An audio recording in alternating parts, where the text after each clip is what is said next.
Mesdames et messieurs, bonsoir et bienvenue dans ce journal au sommaire. Tout sur le vrai Goliath, c'est le titre de l'ouvrage de Vital Gbagidi officiellement lancé hier à l'Agence de développement agricole Pôle 7 d'Abomey-Calavi.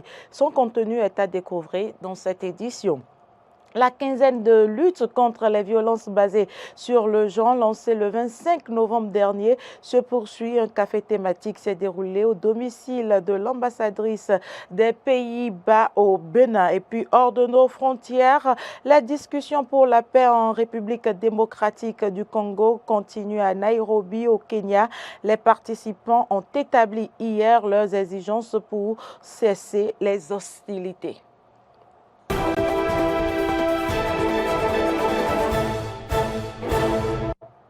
Merci pour l'attention. Lancement du livre intitulé « Tout sur le vrai Goliath », un ouvrage de Vital Gbagidi officiellement lancé hier à l'Agence de développement agricole Pôle 7 d'Abomey-Calavi. C'était en présence de plusieurs personnalités.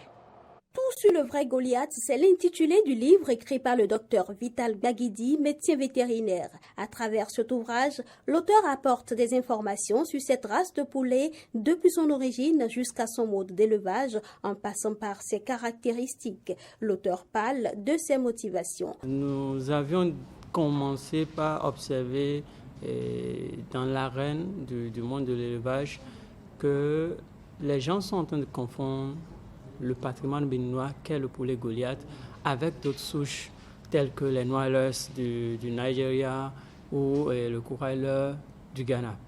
Alors pour remédier à ce problème, nous avons décidé de commencer par écrire, par observer et par écrire sur le poulet Goliath. Nous avions eu la chance de... En fait, Dieu nous a inspirés, si je l'ai dit ainsi, et à utiliser des méthodes, des méthodes simples, faciles, pour amoindrir tout ce qui est coût lié à l'alimentation comme aux soins pour faciliter l'élevage au Bénin. Présent au lancement de l'ouvrage, le professeur Soumanou Toleba, vice-doyen de la faculté des sciences agronomiques de l'université d'Abomey-Calavi, a invité l'auteur à aller de l'avant. Quel que soit ce qu'il y a, il faut qu'on reste serein au niveau de ce travail qui est fait. Et avec les efforts du gouvernement actuel, il faut faire ce type de création, populariser pour que nous on soit bien, mais qu'on puisse vendre ça à l'étranger. Ce que je vais souhaiter également, c'est que ça puisse aller jusqu'au brevetage. Donc ça veut dire qu'il faut aller très vite. Au nom du ministre de l'Agriculture, le directeur de l'Agence territoriale de développement agricole Pôle 7 a félicité le médecin vétérinaire auteur de l'ouvrage. Monsieur Gbagidi, recevez les félicitations de monsieur Gaston Dosso, ministre de l'Agriculture, pour le travail qu'il a fait afin de contribuer à mettre par écrit des connaissances. En ce sens qu'il contribue pour non seulement révéler le savoir, mais perpétuer le savoir pour que ça puisse servir sans grande difficulté aux générations futures. L'ouvrage « Tout sur le vrai Goliath » est écrit en 2 tomes pour faciliter la tâche aux éleveurs de cette race de poulets. Le réseau des féministes du Bénin ne reste pas en marge de la quinzaine de lutte contre les violences basées sur le genre lancée le 25 novembre dernier. À travers un café thématique organisé au domicile de l'ambassadrice des Pays-Bas au Bénin, les membres du réseau soutenus par les partenaires pour l'égalité du genre ont échangé sur la prise en charge des victimes de violences basées sur le genre. Montrer l'importance des abris ou hébergements d'urgence dans la prise en charge des survivantes des violences basées sur le genre et l'importance d'un appui en activité génératrice de revenus pour leur autonomisation financière, c'est l'objectif de ce café thématique. 2 panels ont meublé la soirée et ont permis de réfléchir aux modalités de cette prise en charge des victimes des violences basées sur le genre. Nous avons des valeurs endogènes qui font des femmes des leaders. Pas seulement dans la vie privée, mais aussi dans la vie publique. Mais pour faire la vraie sensibilisation, il faut qu'on aille puiser dedans. Pour que les personnes à qui nous parlons dans les communautés trouvent des éléments d'identification qui les convainquent. Mais au-delà de ça, la responsabilité étatique reste celle-là d'assurer la sécurité des personnes qui disent non des femmes qui disent non à la violence. Et pour cela, il nous faudra effectivement des abris. Mais surtout, il ne faut pas oublier qu'il y aura des critères d'éligibilité au séjour transitoire. Donc il faudra fixer la durée, avec comme objectif à la sortie de faire en sorte que la femme ne reparte pas comme elle est venue, mais qu'elle sache faire quelque chose, qu'elle découvre ce qu'elle aime faire et qu'on l'aide à se former autour de ce qui la passionne, de ce qui lui donne une envie de se reconstruire. Le directeur général adjoint des affaires sociales a rassuré les uns et les autres de ce que l'accompagnement du gouvernement ne fera pas défaut aux victimes des violences basées sur le genre. Je peux m'engager que le gouvernement, à travers ses structures techniques, feront tout à vos côtés, mesdames et messieurs les partenaires, pour que chaque victime,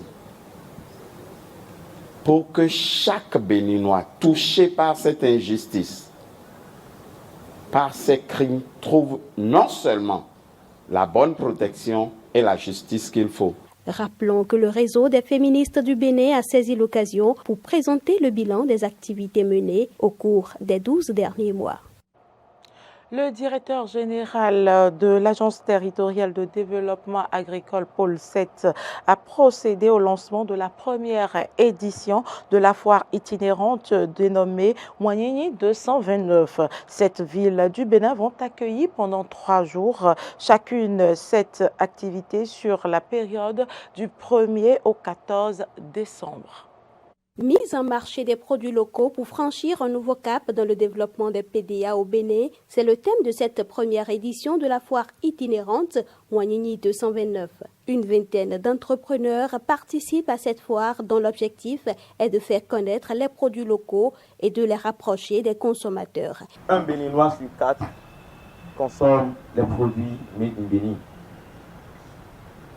Et pourtant, le Bénin regorge assez de potentialités. Nous disposons d'énormes ressources, à savoir l'eau, le climat, des terres arables. Pourtant, nous continuons de tout importer. Mais vraiment tout, y compris même nos propres dessous. Nous continuons de les importer. Nous importons tout ce dont nous avons besoin pour nourrir, pour soigner, pour vêtir. Et à ce jeu-là, le tissu économique est désarticulé. Tout simplement parce que le Béninois ne se nourrit pas à partir de sa tradition. Et c'est fort de tout ça que nous avons pensé à nous positionner comme cette solution-là. C'est une initiative privée soutenue par le gouvernement béninois pour valoriser et promouvoir le Made in Bénin. Plusieurs appuis et accompagnements ont été déployés pour encourager les investissements dans plusieurs secteurs, dont celui de l'agriculture, à travers des projets, programmes et diverses initiatives privées et publiques.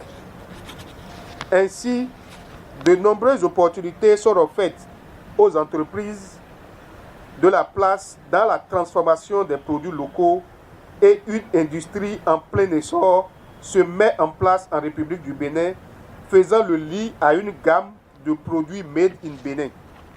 Il se dégage donc que l'un des défis importants pour nous est l'amélioration de l'accès au marché des dits produits. C'est pour cela que je salue cette belle initiative du réseau Moignéni 229 qui porte sur la mise en œuvre du programme MPL, entendu mise en marché des produits locaux dans les 7 pôles de développement agricole. À la fin de chacune des étapes de la foire, il sera procédé à la mise en place de boutiques témoins pour rendre disponibles et accessibles ces produits. En dehors de Abomey-Calavi, les villes de Boycon, Parakou, Natitengu, Kandi, Malanville et Pobé sont celles qui vont accueillir la foire. La 34e édition de la Journée mondiale de lutte contre le VIH-Sida a été célébrée à Cotonou. Poussons pour l'égalité, c'est le thème autour duquel se sont réunis les différents acteurs en charge du secteur de la santé au Bénin. Suivez ici le compte rendu de Stanislas Amoa. Réunis au Palais des Congrès de Cotonou, les acteurs du secteur de la santé réfléchissent à l'éternelle question de la lutte contre le sida. La journée du 1er décembre ne saurait être passée sous silence. Les personnes vivant avec le VIH-Sida font souvent face à des inégalités qui méritent d'être... À l'instar des PDDH, formaliser un cadre légal qui protégerait les populations clés tout en leur rappelant leurs devoirs envers la société dans laquelle elles vivent. Nous souhaitons vivement que nos différentes communautés soient incluses dans le système H et dans les microcrédits à l'AFIA. Les jeunes sont davantage infectés, faute de la bonne information. Pour Alain Orunla, préfet du littoral, il faut suffisamment se renseigner. Il profitera pour saluer les efforts du gouvernement dans ce sens. Les nombreux efforts consentis par le gouvernement ces 5 dernières années ont néanmoins été en faveur d'une légère diminution de la prévalence de l'infection au VIH au sein des principales populations sous surveillance. C'est l'occasion pour moi d'exprimer ma profonde gratitude à Monsieur le Président de la République, Patrice Talon, pour son engagement et sa détermination à faire de la lutte contre le sida et les épidémies un instrument de développement. Le Conseil national de lutte contre le sida et les autres formes de maladies travaille d'arrache-pied pour l'écoute et la prise en charge effective des personnes vivant avec le VIH-sida. Un travail salué à sa juste valeur par Salvatore Nignon-Zima, coordonnateur résident du système des Nations Unies au Bénin. Pour lui, les perspectives sont heureuses. En cette journée mondiale du sida, nous lançons d'une seule voix cet appel « Poussons pour l'égalité ». Le slogan « Poussons pour l'égalité » est un appel à l'action, une invitation à prendre les mesures concrètes et prouvées qui aideront à faire disparaître le sida. Depuis plus de 3 décennies, le Bénin se mobilise avec le soutien et l'appui des partenaires au développement en vue d'apporter la riposte la plus appropriée au VIH-sida. Pour le ministre de la Santé, Benjamin Humpati, bien que des efforts soient fournis, le gouvernement entend maintenir le cap et faire davantage mieux. À la fin de l'année 2021, le Bénin a atteint 85% pour la connaissance du statut sérologique chez les personnes infectées par le VIH, 99% pour la mise sous traitement antirétroviral et 79% pour la suppression de la charge virale chez les personnes mises sous antirétroviral. Ces résultats montrent que la stratégie du test and treat a porté ses fruits et que des efforts restent toutefois à consentir pour l'atteinte des premiers et troisièmes 95. Plusieurs activités sont inscrites au menu de cette 34e journée mondiale de lutte contre le sida. Actualité en dehors du Bénin au Burkina Faso, alors que la campagne de recrutement pour les volontaires pour la défense de la patrie a connu un succès. Les civils y prenant part risquent d'en payer le prix. En début de semaine, les djihadistes du groupe de soutien à l'islam et aux musulmans ont menacé dans une vidéo publiée en début de semaine de s'attaquer au village de nouveaux volontaires pour la défense de la patrie au nombre de 90 000 selon les chiffres du gouvernement. Les discussions pour la paix en République démocratique du Congo continuent à Nairobi au Kenya après la cérémonie de lancement lundi. Un début retardé et une suspension des discussions jeudi. Les travaux battent désormais leur plein. Les participants ont établi hier leurs exigences pour cesser les hostilités, certains déplorant des représentants des groupes armés qui ne se sont pas représentés, comme le M23 qui n'a pas respecté les conditions du communiqué de Luanda selon Kinshasa. Hier, les participants ont travaillé en groupe répartis par terroristes, chacun dans des hôtels différents. Ils ont pu réfléchir sur les besoins et priorités pour permettre la paix dans l'est de la République démocratique du Congo. Et ce sera tout pour cette édition. Merci pour l'attention. À très bientôt. Très bon repos à toutes et à tous.